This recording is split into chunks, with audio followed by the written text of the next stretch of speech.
ನಮಸ್ತೆ ವೀಕ್ಷಕರೇ, ಕರ್ನಾಟಕ ರೆಸಿಪೀಸ್ಗೆ ಸ್ವಾಗತ. ನಾನಿವತ್ತೊಂದು ಸ್ಪೆಷಲ್ ಆಗಿ ಮಲ್ಟಿಗ್ರೇನ್ ವೆಜ್ ಕರಿ ಮಾಡೋದು ತೋರಿಸ್ತಿದ್ದೀನಿ. ಇದಕ್ಕೆ ಬೇಕಾಗಿರುವ ಸಾಮಗ್ರಿಗಳನ್ನ ನೋಡ್ಕೊಳ್ಳಿ. ಒಂದು ಮೀಡಿಯಮ್ ಸೈಜ್ ಈರುಳ್ಳಿನ ಸಣ್ಣದಾಗಿ ಕಟ್ ಮಾಡಿ ಇಟ್ಕೊಂಡಿದ್ದೀನಿ. ಒಂದು 4 ರಿಂದ 5 ಹಸಿಮೆಣಸಿನಕಾಯಿನ ಸ್ಲೈಸ್ ಮಾಡಿ ಇಟ್ಕೊಂಡಿದ್ದೀನಿ. ಕೊತ್ತಂಬರಿ ಸೊಪ್ಪು, ಶುಂಠಿ ಬೆಳ್ಳುಳ್ಳಿ ಪೇಸ್ಟ್ನ 1 ಸ್ಪೂನ್ ಆಗೋಷ್ಟು ಜಜ್ಜಿಟ್ಕೊಂಡಿದ್ದೀನಿ. ಅರಿಶಿನ ಒಂದು ಅರ್ಧ ಸ್ಪೂನಷ್ಟು, ಜೀರಿಗೆ ಒಂದು ಅರ್ಧ ಟೀ ಸ್ಪೂನಷ್ಟು, 1 ಕ್ಯಾರೆಟ್ನ ಸಣ್ಣದಾಗಿ ಕಟ್ ಮಾಡಿ ಇಟ್ಕೊಂಡಿದ್ದೀನಿ. ಒಂದು 4 ರಿಂದ 5 ಬೀನ್ಸನ್ನು ಸಣ್ಣದಾಗಿ ಕಟ್ ಮಾಡಿ ಇಟ್ಕೊಂಡಿದ್ದೀನಿ. ಒಂದು ಆಲೂಗಡ್ಡೆನ ಸಣ್ಣದಾಗಿ ಕಟ್ ಮಾಡಿ ಇಟ್ಕೊಂಡಿದ್ದೀನಿ. ಆಮೇಲೆ 1 ಟೊಮೆಟೊ ಕೂಡ. ಆಮೇಲೆ ನಾನಿಲ್ಲಿ ಎಲ್ಲ ಥರದ ಧಾನ್ಯಗಳನ್ನು ಓವರ್ನೈಟ್ ನೆನೆಸಿಟ್ಟಿದ್ದೀನಿ ನೀರಲ್ಲಿ. ಇದು ನಿಮಗೆ ಮಾರ್ಕೆಟ್ನಲ್ಲಿ ಸುಲಭವಾಗಿ ಸಿಗುತ್ತೆ, ಮಿಕ್ಸ್ ಪಲ್ಸಸ್ ಅಂತ ಕೇಳಿದ್ರೆ. ಆಮೇಲೆ ಒಂದು 2 ಟೇಬಲ್ ಸ್ಪೂನಷ್ಟು ಗ್ರೇಟೆಡ್ ಕೋಕೋನಟ್ ಇಟ್ಕೊಂಡಿದ್ದೀನಿ. ಆಮೇಲೆ ಮಸಾಲೆಗೆ ನಾನು ಈ ಜೀರಾ ಪುಡಿ ಮತ್ತು ಧನಿಯಾ ಪುಡಿ, ಗರಂ ಮಸಾಲ ಮತ್ತು ರುಚಿಗೆ ತಕ್ಕಷ್ಟು ಉಪ್ಪು ಕೂಡ ಇಟ್ಕೊಂಡಿದ್ದೀನಿ. ಇವಾಗ ಮಾಡೋದು ನೋಡೋಣ. ಒಂದು ಕುಕ್ಕರ್ ಬಿಸಿ ಇಟ್ಕೊಳ್ಳಿ. ಇದಕ್ಕೆ ಒಂದು 4 ಟೇಬಲ್ ಸ್ಪೂನಷ್ಟು ಎಣ್ಣೆ ಹಾಕ್ಕೊಳ್ಳಿ.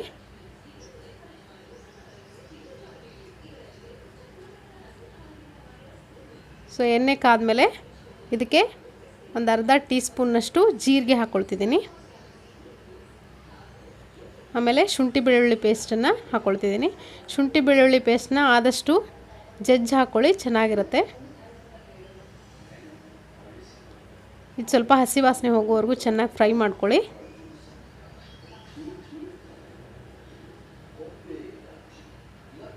ಇದಾದಮೇಲೆ ಈರುಳ್ಳಿನ ಹಾಕ್ಕೊಳ್ತಿದ್ದೀನಿ. ಆಮೇಲೆ ಹಸಿಮೆಣಸಿನಕಾಯಿ ಕೂಡ ಇದ್ರ ಜೊತೆಗೇ ಹಾಕ್ಕೊಳ್ತಿದ್ದೀನಿ. ಈರುಳ್ಳಿ ಸ್ವಲ್ಪ ಬಾಡಿಸ್ಕೊಳ್ಳಿ.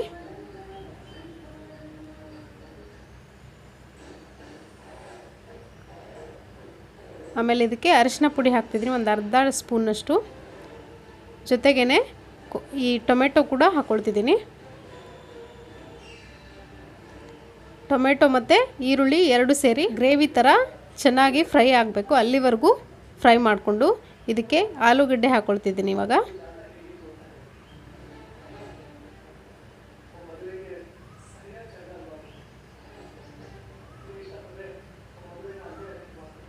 ಸ್ವಲ್ಪ ಹೊತ್ತು ಫ್ರೈ ಮಾಡಿಕೊಂಡು ಇದಕ್ಕೆ ಈ ಕ್ಯಾರೆಟ್ ಮತ್ತು ಬೀನ್ಸ್ ಏನು ಇಟ್ಕೊಂಡಿದ್ವಿ ಇದನ್ನು ಕೂಡ ಹಾಕ್ಕೊಂಡು ಸ್ವಲ್ಪ ಹೊತ್ತು ಚೆನ್ನಾಗಿ ಮಿಕ್ಸ್ ಮಾಡ್ಕೊಳ್ಳಿ.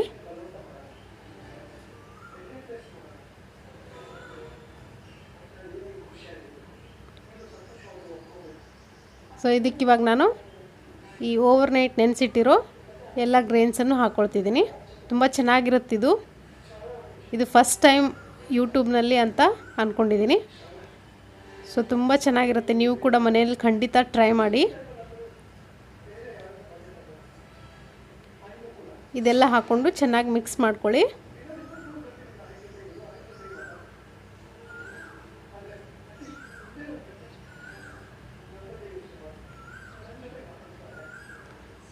ಇದಾದಮೇಲೆ ಇವಾಗ ನಾನು ಇದಕ್ಕೆ ಮಸಾಲೆ ಸೇರಿಸ್ಕೊತಿದ್ದೀನಿ. ಜೀರಿಗೆ ಪುಡಿ ಒಂದು ಅರ್ಧ ಟೀ ಸ್ಪೂನ್ನಷ್ಟು, ಅರ್ಧ ಟೀ ಸ್ಪೂನ್ನಷ್ಟು ಧನಿಯಾ ಪುಡಿ, ಒಂದು ಅರ್ಧ ಸ್ಪೂನ್ನಷ್ಟು ಗರಂ ಮಸಾಲ ಹಾಕ್ಕೊಳ್ತಿದ್ದೀನಿ. ಮಸಾಲೆ ಎಲ್ಲ ಹಾಕಾದ್ಮೇಲೆ 1 ನಿಮಿಷಗಳ ಕಾಲ ಇದನ್ನು ಮಸಾಲೆ ಎಲ್ಲ ಹೊಂದೋವರೆಗೂ ಚೆನ್ನಾಗಿ ಮಿಕ್ಸ್ ಮಾಡ್ಕೊಳ್ಳಿ. ಮೀಡಿಯಮ್ ಫ್ಲೇಮ್ನಲ್ಲಿಟ್ಟು ಚೆನ್ನಾಗಿ ಮಿಕ್ಸ್ ಮಾಡ್ಕೊಳ್ಳಿ.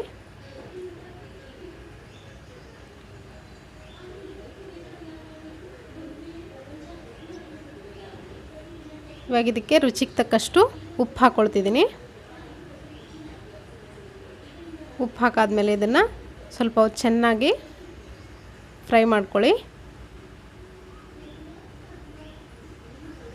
ಕೊನೆಯದಾಗಿ ನಾನು ಇದಕ್ಕೆ ಇವಾಗ ಕೊತ್ತಂಬರಿ ಸೊಪ್ಪು ಹಾಕ್ತಿದ್ದೀನಿ. ಆಮೇಲೆ ಈ ಡ್ರೈ ಕೋಕೋನಟ್ ಏನು ಇಟ್ಕೊಂಡಿದ್ದೀನಿ ಇದನ್ನು ಕೂಡ ಹಾಕ್ಕೊಂಡು ಚೆನ್ನಾಗಿ ಮಿಕ್ಸ್ ಮಾಡ್ಕೊಳ್ತೀನಿ.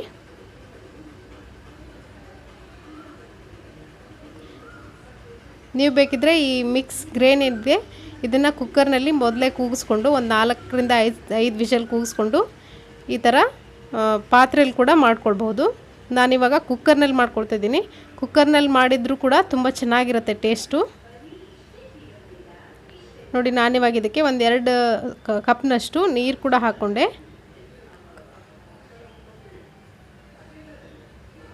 ನಿಮಗೆ ಗ್ರೇವಿ ಥರ ಬೇಕಂದರೆ ಇನ್ನೊಂದು ಸ್ವಲ್ಪ ನೀರು ಕೂಡ ಹಾಕ್ಕೊಳ್ಬೋದು. ಇವಾಗ ಇದನ್ನು ಒಂದು ಸರಿ ಚೆನ್ನಾಗಿ ಮಿಕ್ಸ್ ಮಾಡಿಕೊಂಡು ಕುಕ್ಕರ್ ಮುಚ್ಚಳ ಮುಚ್ಚಿ ಏನಿಲ್ಲ ಅಂದರೂ ಒಂದು 4ರಿಂದ 5 ವಿಷಲ್ನ ಮೀಡಿಯಮ್ ಫ್ಲೇಮ್ನಲ್ಲಿಟ್ಟು ಕೂಗಿಸ್ಕೊಳ್ಳಿ.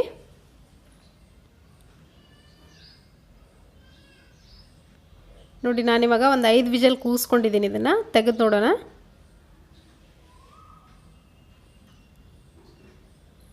ನೋಡಿ ತುಂಬ ಚೆನ್ನಾಗಿ ಬಂದಿದೆ.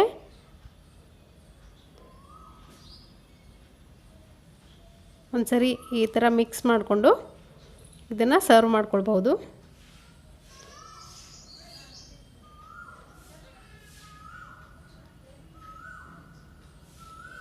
ಸೊ ನೋಡಿ ನಾನಿವಾಗ ಇದನ್ನು ಸರ್ವ್ ಮಾಡ್ಕೊಳ್ತಿದ್ದೀನಿ. ಇದನ್ನು ರೋಟಿ ಜೊತೆ, ಚಪಾತಿ ಜೊತೆ ಅಥವಾ ಫುಲ್ಕಾ ಅಥವಾ ದೋಸೆ ಕೂಡ ತುಂಬ ಚೆನ್ನಾಗಿ ಸೂಟ್ ಆಗುತ್ತಿದ್ದು. ನೀವು ಕೂಡ ಒಂದ್ಸರಿ ಮನೆಯಲ್ಲಿ ಖಂಡಿತ ಟ್ರೈ ಮಾಡಿ ನನಗೆ ಅಭಿಪ್ರಾಯ ತಿಳಿಸಿ. ಸೊ ಇವತ್ತಿನ ಈ ರೆಸಿಪಿ ನಿಮಗೆ ಇಷ್ಟ ಆಗಿದ್ದರೆ ಲೈಕ್ ಮಾಡಿ, ಶೇರ್ ಮಾಡಿ. ಆ್ಯಂಡ್ ನನ್ನ ಚಾನಲ್ಗೆ ಇನ್ನೂ ಯಾರ್ಯಾರು ಸಬ್ಸ್ಕ್ರೈಬ್ ಆಗಿಲ್ವೋ ಬೇಗ ಸಬ್ಸ್ಕ್ರೈಬ್ ಮಾಡ್ಕೊಳ್ಳಿ. Thank you.